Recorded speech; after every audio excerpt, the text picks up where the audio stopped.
Collector office से letter आया है। कलेक्टर की पीए बन गई हूँ मैं, पर्सनल असिस्टेंट। तो अगर तुम्हें मेरे साथ मेरा पति बन के रहना है तो तुम्हें उस चीज के मुझे पूरे 5 करोड़ रुपए देने होंगे। दिया, ये क्या बकवास कर रही हो तुम? मैं कोई बकवास नहीं कर रही, मैं बस जो बात है ना साफ सीधे अक्षरों में तुम्हें बता रही हूँ, समझे? दिया, ये कैसी बातें कर रही हो यार तुम? पहले तो तुम मुझसे कहा करती थी कि तुम मुझसे प्यार करती हो, और अब अचानक से ऐसे बातें करती हो जैसे मैं तुम्हारी जिंदगी में वैल्यू ही नहीं रखता हूँ। क्या हो गया यार तुम्हें? इतना कैसे बदल सकती हो तुम? अरे यार वो पुरानी बातें छोड़ो, उस टाइम मेरा स्ट्रगलिंग फेस चल रहा था। आज पर आओ, देखो ना, आज मैं एक गवर्नमेंट एम्प्लॉय बन गई हूँ और तुम क्या हो, एक मामूली से चौकीदार। अगर मैं तुम्हारे साथ कहीं भी जाऊंगी तो सोचा है मेरी कितनी इंसल्ट होगी। तो पति भी तो स्टैंडर्ड वाला होना चाहिए ना, जब पत्नी का इतना नाम और रुतबा हो। तो अब देखो ना, मैं तुम्हें छोड़ तो रही नहीं हूँ, बस तुमसे इतना कह रही हूँ कि मुझे थोड़ा अपनी इमेज के साथ कॉम्प्रोमाइज करना पड़ेगा, तो उसकी थोड़ी रकम तो लगेगी ना। तुमसे 5 करोड़ रुपए तो मांग रही हूँ, तुम मुझे पैसे दे दो और फिर सब ठीक हो जाएगा। स्ट्रगलिंग फेज सिर्फ तुम्हारा ही नहीं चल रहा था, मेरा भी तो चल रहा था। हम दोनों ही तैयारी कर रहे थे। फर्क सिर्फ इतना है कि तुम एसएससी की तैयारी कर रही थी और मैं यूपीएससी की तैयारी कर रहा था। और तुम्हारे चक्कर में मैंने खुद की पढ़ाई छोड़ दी, तुम्हारी पढ़ाई पूरी करवाने के चक्कर में। उस वक्त तो तुमने शर्त रख दी कि शादी कर लेते हैं, मैं तैयारी कर लूंगी और तुम जॉब कर लेना। और आज तुम बदल गई हो। मैंने प्यार किया था तुमसे और तुमने मजाक बना के रख दिया है प्यार का। आज तुम बातें कर रही हो कि इंसान की जिंदगी में सिर्फ पैसा ही ज्यादा मैटर करता है, और तुम हो ही हो जो पहले प्यार को बहुत ज्यादा महत्व देती थी। सच में दिया, तुम्हारी जॉब क्या लगी, तुम तो बहुत ज्यादा बदल गई हो। मुझे तुमसे ये उम्मीद नहीं थी। प्यार वो क्या होता है? आज के समय में तुम प्यार की बातें कर रहे हो, तुम्हें पता नहीं है क्या? आज के टाइम में ना पैसा सब कुछ होता है, और मेरे लिए भी ना अब पैसा ही सब कुछ है। प्यार व्यार को मैं कुछ नहीं मानती, तो तुम्हारे लिए अच्छा यही होगा कि तुम मुझे पैसे दो और इस बात को यहीं रफा दफा करो। 5 करोड़ रुपए, सब समझ रहा हूं मैं। बात तो दरअसल दिया ये है ना, तुम मुझे छोड़ना चाहती हो क्योंकि अब तुम सरकारी अधिकारी जो बन गई हो। 5 करोड़ तो बस एक बहाना है ताकि मैं कभी 5 करोड़ रुपए चुटा ना पाऊं और तुम मुझसे तलाक ले लो। सच बता रहा हूं दिया, आज मुझे खुद के डिसीजन पे बहुत ज्यादा पछतावा हो रहा है कि मैंने किस लड़की से प्यार किया, किस लड़की के साथ मैंने शादी करी। सच में पहली बार आज मुझे तुम्हारी वजह से पछतावा हो रहा है। अपना ये इमोशनल ड्रामा ना प्लीज बंद करो, मेरे पास ना इन फालतू बातों का टाइम नहीं है। थोड़े प्रैक्टिकल हो जाओ यार। आज के टाइम पे क्या तुम इमोशनल होकर घूम रहे हो? और तुम मुझे एक बात बताओ यार, सोसाइटी में मेरी कोई वैल्यू है, मेरा कोई स्टैंडर्ड है? और मैं तुम्हारे साथ एक मामूली से चौकीदार के साथ घूमूंगी तो सोचो लोग मुझे क्या क्या बोलेंगे कि एक चौकीदार की वाइफ जा रही है, इसका पति कैसा है।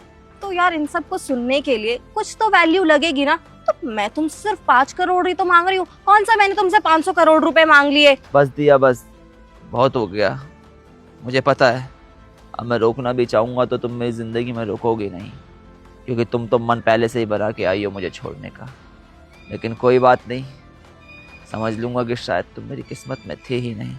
और वैसे भी अब तुम्हारा होना या ना होना बराबर है, क्योंकि जिस इंसान की ज़िंदगी में प्यार से ज़्यादा पैसा मैटर करने लगता है वो इंसान कभी अपने प्यार की वैल्यू करता ही नहीं। तुम भी मेरी वैल्यू नहीं करोगी, इसलिए तुम्हें जाना है तो तुम जाओ, लेकिन मेरी बात ध्यान रखना। प्यार में धोखा देने वाले लोग स्टार्टिंग में बेशक ऐसा सोचे कि वो बहुत अच्छा काम कर रहे हैं, लेकिन सच तो यह है कि ज़िंदगी में उनका हश्र ऐसा होता है कि वो ज़िंदगी में भी आ जाते हैं। पछताओगी तो बहुत तुम मुझे छोड़ के। अरे यार, ये अपना ड्रामा और अपना ज्ञान ना अपने पास रखो। पैसों का इंतजाम हो जाए तो मुझे बता देना, नहीं तो डिवोर्स के पेपर्स ना तुम्हारे घर पहुंच जाएंगे। बाय। रातें रातें दिन के उजाले भूल गया है मन। शेखर, देख, मैंने तेरी और तेरी पत्नी की दोनों की बातें सुन ली हैं, लेकिन अब परेशान होने का कोई फायदा नहीं है। उसने मन बना लिया है तुम्हें छोड़ के जाने का। अब वो कभी लौट कर वापस नहीं आएगी तेरे पास। मुझे पता है साहब कि अब वो मेरी ज़िंदगी में कभी वापस नहीं आने वाली है, लेकिन मैं सच बता रहा हूँ साहब आपको कि मैंने अपनी ज़िंदगी उसके बिना कभी सोची ही नहीं। हमेशा उसका ख्याल रखा, उसे पढ़ाया लिखाया भी, लेकिन पढ़ लिख कर अफसर बनने के बाद वो मुझे भूल जाएगी, ये उम्मीद मेरे को नहीं थी। मेरे को समझ में नहीं आ रहा कि मेरी ज़िंदगी उसके बिना होगी तो कैसी होगी, क्योंकि मेरी ज़िंदगी की शुरुआत ही उससे होती है। बड़ा मुश्किल सा हो गया है मेरे लिए सब कुछ। और मैं सच बता रहा हूँ साहब, मेरे को कुछ समझ में नहीं आ रहा है कि मैं क्या करूँ अपनी ज़िंदगी में। मैं हार गया हूँ अब। वो उसे पढ़ाने के चक्कर में मैंने अपना सपना भी छोड़ दिया, वरना ज़िंदगी के 2 ही मकसद थे मेरे। एक पढ़ लिख कर यूपीएससी क्रैक करना और दूसरा उसके साथ ज़िंदगी को जीना। देख, तूने पढ़ाई छोड़ी है, लेकिन इसका मतलब ये नहीं है कि तू पढ़ नहीं सकता। तू दोबारा यूपीएससी की तैयारी कर। बात रही पैसे की, तो तेरी यूपीएससी की तैयारी में जितना भी पैसा लगेगा वो मैं दूंगा। लेकिन साहब, मैं समझ सकता हूँ अभी तू उस हालत में नहीं है कि तू ज़्यादा सोच सके, लेकिन तू इसके बारे में सोचना ज़रूर, सोच के मुझे बताना ज़रूर।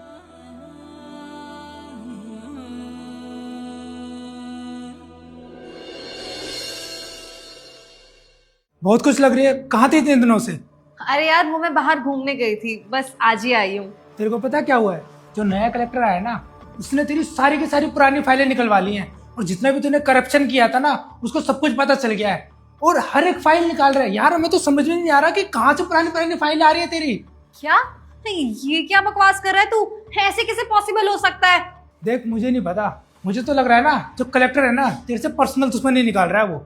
तो फिर एक काम करते हैं ना यार, हम चलते हैं उस कलेक्टर के पास, उससे जाके बात करते हैं, सब सॉर्ट आउट करते हैं।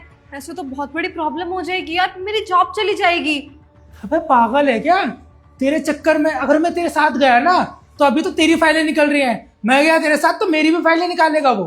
यार तो इतना मीन कैसे हो सकता है? तू मेरे साथ चल पड़ेगा तो शायद बात ज्यादा अच्छे से बन जाए, अगर हम 2 लोग मिलके बात करेंगे तो। देख दिया, तू फंसी है, तू देख, अगर मैं तेरे चक्कर में पड़ा ना तो मेरी भी नौकरी पे बात आ जाएगी, इसलिए फिलहाल कुछ दिनों तक ना मेरे से दूर रहियो तू।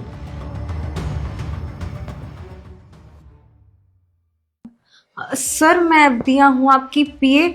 यहाँ पहले जितने भी कलेक्टर थे मैं उनकी पीए रह चुकी हूँ। सर मैंने सुना है कि आपने मेरी कोई फाइल्स निकलवाई हैं करप्शन से रिलेटेड। सर मैं आपको सच बताती हूँ, क्या ऐसा कुछ भी नहीं है।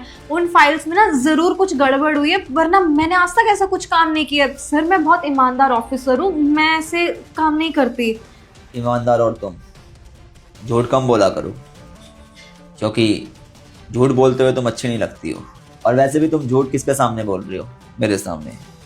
मैंने तुम्हारी पूरी फाइल्स की स्टडी करी है और मेरे को पता चल चुका है अब कि तुम बहुत ज़्यादा करप्ट हो। इनफैक्ट तुम्हारे जैसे ऑफिसर्स ही हमारे सिस्टम को बदनाम करते हैं, और मैं तुम जैसे ऑफिसर्स को अपने सिस्टम में बर्दाश्त नहीं कर सकता हूँ, इसीलिए सस्पेंड तो तुम होके रहोगी।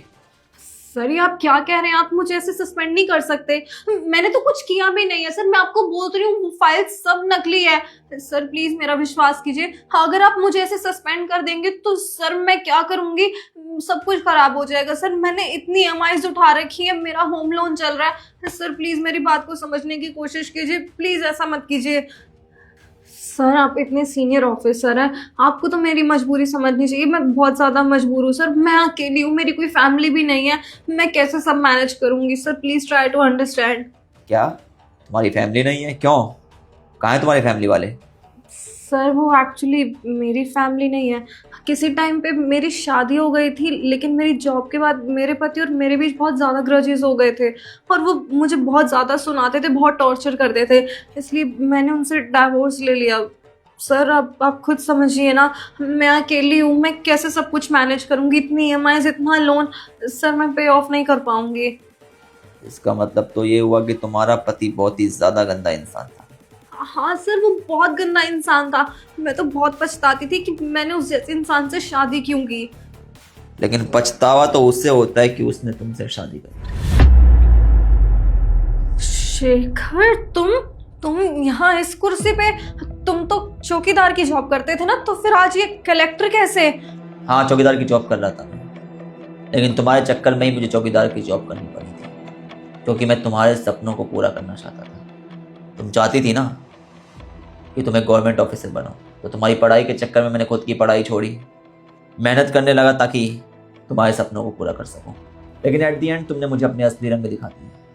जैसे ही तुम्हें सक्सेस मिली, तुमने मुझे अपनी ज़िंदगी से ही साइड कर दिया।